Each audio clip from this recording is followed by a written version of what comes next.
Hi, I'm Steve Wedge and welcome back to what will be the final topic in this uh, set of vlogs on living with Microsoft Office 365.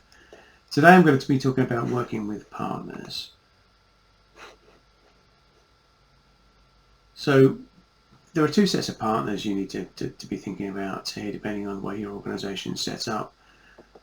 You're likely to be looking at partners for migration of your on-premises or other services into Office 365 because this is an area that people need to have some specific skills in, and you're unlikely to have those skills in-house or want to hire people full-time to take on the migration role at least. And then from a support perspective, depending on the type of organisation you are, you may want to, or you may already have an outsourcing partner, and you need to think about the relationship with your outsourcing partner with regards to the migration into Office 365 and then the ongoing management of that environment, and what implications that has for the service agreement that you have in place or you're going to be negotiating. So do your due diligence in terms of partners. Bigger is not always better.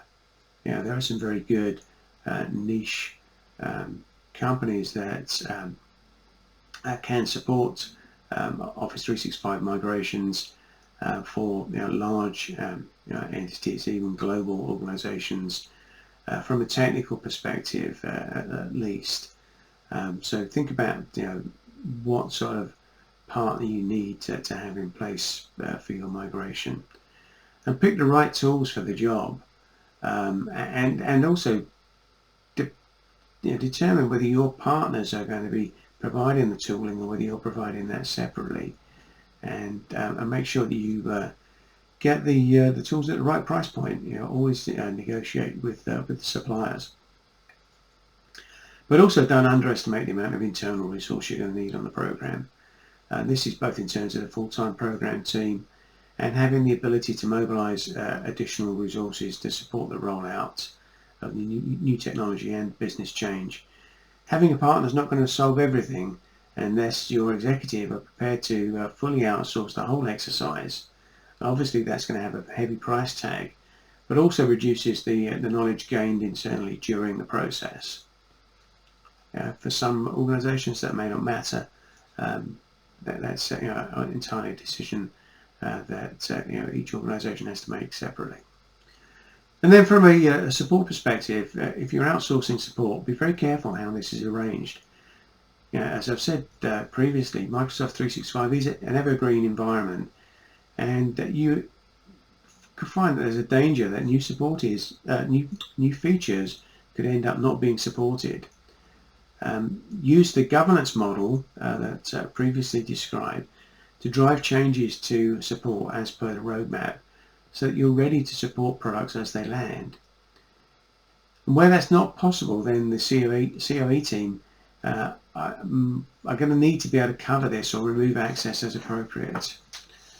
For example, an outsourcing organisation that I've had the pleasure of working with negotiated a service model for the support of Office 365, which was just too limited in scope from the customer's perspective. The point that it was agreed, it was so far out of line with the scope of what is available today, and there are so many features of Microsoft 365 now available that probably only 50% of the current service capabilities under support. And with these larger outsourcing organizations, it's like trying to steer a super tanker. They're on a course, and it can take a long while to get them to bring additional services into scope unless you have a mechanism mapped out at the outset as to how that's going to be achieved. If it's done through their standard request for service change process, then it could be months or even years before you can bring new services into support. And you've got to consider what implications that has for your business and the way that it wants to move forward. So anyway, that's everything from me on working with partners and living with Office 365. If you felt that you managed to get something reasonable out of what I've had to say and learned something, then appreciate your feedback. And if I get the right sort of response to this set of vlogs, then I'll consider going deeper into the individual topics based on my experience. Okay, thanks very much again, and it's been good speaking to you.